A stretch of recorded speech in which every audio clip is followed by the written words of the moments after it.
Bueno, y el martes pasado te contábamos una noticia que salió, bueno, en general en los medios alternativos, producto de, después sumamos otra, pero producto de la lucha de la gremial de abogados y abogadas, y que finalmente la justicia absolvió a la LOF Lafken Winkulmapu.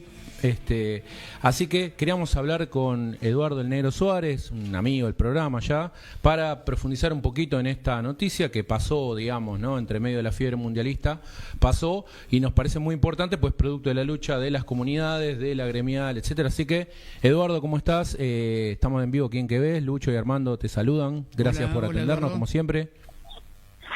¿Qué tal? Un saludo a los dos, ¿qué tal Lucho, Armando? Un saludo al equipo y a la audiencia. Bueno, te decíamos del martes pasado una buena entre tanta mala, ¿no? Que finalmente se dio la absolución a la comunidad, ¿no? Allí en Villa Mascardi, producto además de la lucha de ustedes, ¿no? Y recopilando un poquito lo sucedido, ¿no? El desalojo de octubre del 22 y finalmente la Cámara Federal de Casación absolvió a los integrantes de la comunidad. ¿Qué nos puedes contar del proceso y de esta última cuestión que Casación, bueno, finalmente absuelve a la comunidad? Sí, cuando se inició esta causa, allá por tiempos del presidente Macri y Patricia Bullrich como ministra, nosotros asistíamos a un hecho histórico, que es que por primera vez en más de 100 años se alzaba una machi.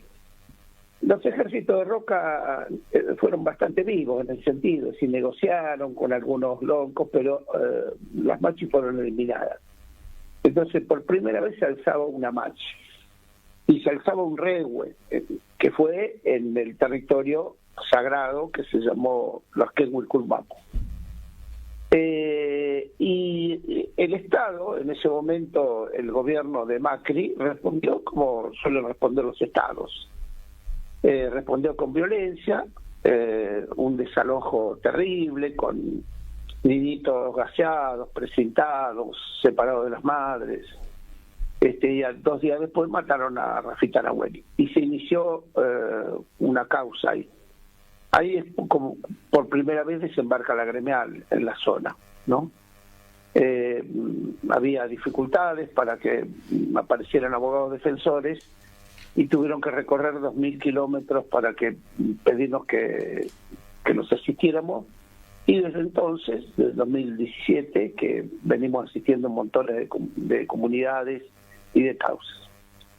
Y eso fue para nosotros, eso igual que la situación que se dio en Cusamen, fue el reinicio de algo de una iniciativa muy grande por parte del Estado, pero tanto el Estado como la justicia federal en la zona, los jueces, los fiscales, sin excepción, son en realidad puntas de lanza de las grandes empresas latifundistas, imperialistas, extractivistas, etcétera. Estamos hablando, en el caso de la Winkul, de Mascardi, estamos hablando de 2 hectáreas. Si uno se para de espalda al lago Mascardi, serían unos 500, 600 metros hacia el este, otro tanto hacia el oeste, y unos 1.000 metros para arriba, ¿no? Imagínense eso comparado con lo que tiene Bayer, los Emiratos Árabes, los cataríes, Benetton, Lewis. No, bueno, ahí hemos tenido muertes, represiones de todo tipo. Entonces ahí se inicia una causa que nosotros le llamamos la causa madre. Logramos la libertad de las Lamien casi inmediatamente, ese mismo día, y empezamos a trabajar en la causa.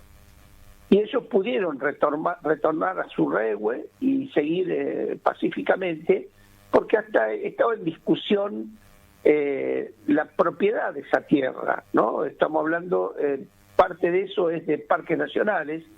Parques nacionales se creó en 1940. Ellos están ahí 200 años antes, o más. Entonces, 200 años digo para graficar desde el 1810. Pero después apareció otra causa que fue igual o peor durante el gobierno de Alberto Fernández y Cristina Fernández, con el ministro Aníbal Fernández, que con tantas presiones que produjeron hasta ese momento nosotros veníamos teniendo un muy buen diálogo con el gobierno de Alberto Fernández. La ministra de Seguridad se llama Sabina Federic, una gran mujer, una profesional de mucho nivel, que ni bien accedió al gobierno, la nombró ministra, nos llamó a nosotros. Ni bien llegó, nos llamó y nos preguntó cómo es la situación, le explicamos, y a partir de ahí se empezaron a establecer mesas de diálogo, mesas de gestión.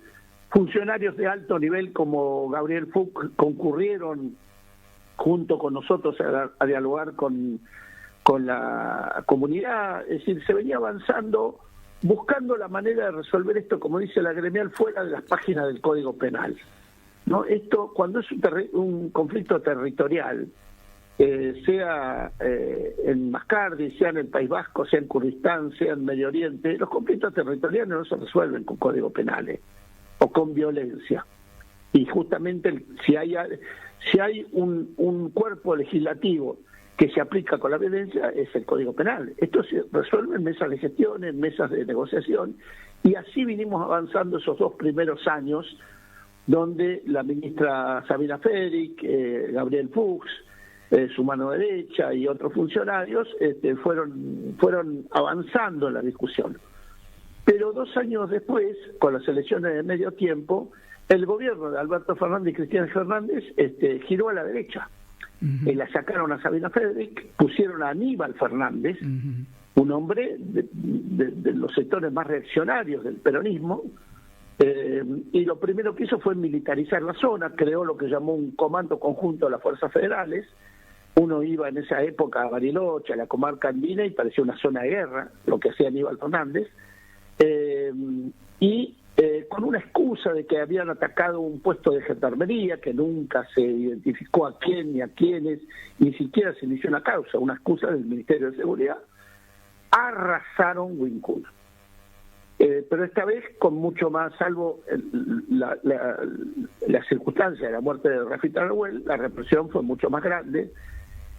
Durante ese gobierno encarcelaron a las Lamien durante casi 9 meses, produjeron algo que no había hecho, que el antecedente anterior había sido Roca, ¿no? Llevaron a Lamien 2.000 kilómetros hasta la cárcel de Seiza, desnudándolas por el camino, un desastre a punto tal que la ministra de Mujeres, la ministra de Género en ese momento, Gómez Alcorta, dignamente renunció en repudio a lo que estaba haciendo el propio gobierno que se integraba. Y ahí iniciaron una causa que nosotros le llamamos la causa trucha, la causa madre, la que se inició durante el gobierno de Macri, la causa trucha, la que se inició durante el gobierno de Alberto Fernández y Cristina Fernández. ¿De qué los acusaban, Eduardo? Discúlpame. ¿De qué los acusaban concretamente? Los acusaban de usurpación, igual que en la primera causa, que ese es uno de los argumentos principales que la defensa esgrimió. Los están acusando 2 veces por el mismo delito y por el mismo hecho y a las mismas personas. Los acusaban de usurpación. O sea, había una causa madre donde la acusación era usurpación. Y ahora inventaron una causa que nosotros le llamamos, y toda la prensa le llamó la causa trucha, donde los acusaban del mismo delito de usurpación, que es el que ahora la Cámara de Casación ordena el sobreseimiento. Entonces, fuimos a un juicio que ustedes, como muchos colegas de ustedes que vieron cada audiencia, presenciaron cada palabra de ese juicio. Nosotros, ustedes saben que publicamos todo, sobre todo ustedes, sí. Pero otros medios también. No había una información que no se pueda haber visto, como decían en mis tiempos de joven, en vivo y en directo, ¿no? Se vio todo el juicio, se vio el racismo, el autoritarismo de los jueces, de los fiscales, de parques nacionales, las actitudes, las pruebas que nos negaron a nosotros y le permitieron a ellos, los testimonios, en el caso de Sabina Federic, que testimonió, y varios otros. Es decir, y pasó lo que tiene que pasar, porque estos jueces responden al poder político y al poder económico, no responden, no son jueces independientes ni fiscales independientes, son operadores judiciales. Y entonces era obvio que era cantado que iban a hacer lo que iban a hacer. Esa causa la recorrimos y esta es la causa que ahora la Cámara de Casación ordena el sobreseimiento y para que tengan más datos, 10 días después nos pasó lo mismo con otra comunidad que es Paillaco, que también estuvo acusada de usurpación y que también otra Cámara de Casación tiró para atrás esa también un juicio amañado, un juicio donde no nos permitieron ninguna prueba, un juicio donde era alevoso el racismo del propio fiscal de juicio, las barbaridades que dijeron que nosotros todos los videos se los fuimos pasando a la prensa, a todo el mundo. Bueno, esa también ahora la Cámara la tira para atrás. Eso te iba a preguntar justamente, Eduardo, porque esa es otra causa también, como vos describís, amañada, bueno, todas las características que son muy concretas y palpables. En ese caso, el tribunal había condenado a Cruz Cárdenas y a su compañera María Belén Salinas por delitos de daño, lesiones contra funcionarios y demás. ¿Qué pasó después, entonces, bueno, en ese caso concreto? Sí, eso era la causa de daño y lesiones fue una causa armada por funcionarios de parques nacionales. Claro. Esos funcionarios, que fueron los que denunciaron, después fueron separados de parques nacionales, porque además a Cruz Cárdenas, a Belén, pero sobre todo a Cruz Cárdenas, a Lemu Cárdenas, lo acusaban de haber incendiado, de todos los incendios que se venían produciendo. Claro. Él era el responsable. Y justamente después los separaron a estos funcionarios por ser bestias, negligentes, animales completamente. Cuando había que combatir los incendios, los combatieron mal, produjeron errores tácticos alevosos y fueron separados. Entonces, el sobreseimiento... Recordemos, María Laura Fenoglio y Danilo Hernández Otaño son los funcionarios, exactamente, ¿no? Son los dos altos funcionarios, que fueron además los que dijeron que Cruz Cárdenas los había agredido. Nosotros habíamos presentado como 10 testigos que a la hora y el día que decían ellos que Cruz Cárdenas los había agredido, estaban en otro lado, pero nos prohibieron toda prueba. Todos los testigos que nosotros presentamos sobre ese hecho, el juez nos lo negó y a ellos le aceptó los testimonios. Entonces eso fue ratificado, de manera que seguramente ahora el tribunal tendrá que resolver algo sobre esto, porque quedaron sobreseídos en la usurpación. Así que esa es la situación que tenemos. Bueno, Eduardo, para cerrar te voy a pedir una línea sobre otros casos. No sé si están ustedes, pero sé que tenés opinión al respecto. Sobre el caso de Eneas Gallo y Milton Ptolomeo, ¿no? El sábado hubo una reunión al respecto, que están retenidos, son, digamos, rehenes del régimen que gobierna Argentina. ¿Qué opinión tenés sobre ese caso, ¿no? Esos dos casos, que están presos desde la movilización contra la reforma laboral? Sí, los estamos defendiendo. Nosotros estamos defendiendo a Eneas y los compañeros y colegas de la Correpi defienden a Milton. Mira, ese caso, para resumírselos, es prácticamente un calco de lo que están haciendo con Jones Walla. Es un calco, es decir, una situación concreta de una lucha concreta, más allá de los elementos de prueba que el fiscal agite que tiene y que después veremos si los tiene en un juicio. Exactamente igual que en el caso de Jones Walla, donde lo criminalizan por delitos de terrorismo, atentado contra la Constitución Nacional, por declaraciones que hizo en la presentación de un libro. En todos los casos, los fiscales echan manos a las acusaciones de terrorismo, a las acusaciones de ofensa a la Constitución Nacional o agredir la Constitución Nacional o llevar adelante acciones que afectan a la Constitución Nacional. En el caso, por ejemplo, de Eneas y Milton, ellos están diciendo que en algún momento se intentó impedir el funcionamiento de un poder del Estado. En el caso de Facundo, dicen que Facundo está uno de los peores delitos del Código Penal, que es atentar contra la Constitución Nacional. En todos los casos son construcciones políticas, en todos los casos.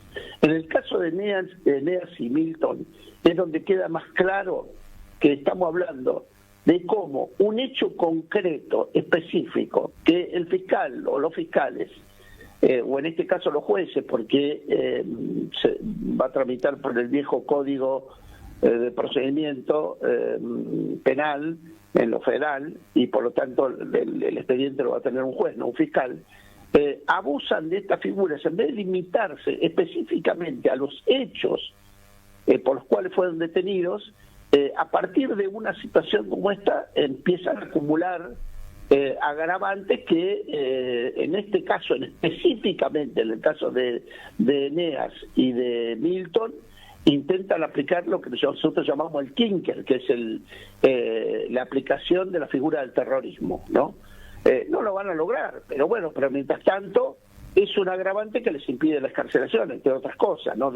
Dos muchachos humildes y trabajadores que a partir de la detención sobre una situación como esta les están aplicando agravantes a las figuras originales que les impiden la excarcelación y que pueden constituir penas gravísimas eventualmente en un juicio. Bueno, Eduardo, gracias, se nos terminó el tiempo. Estaremos hablando nuevamente en estos casos las próximas semanas. Un abrazo grande de Lucho y mío. A disposición de ustedes, un abrazo grande.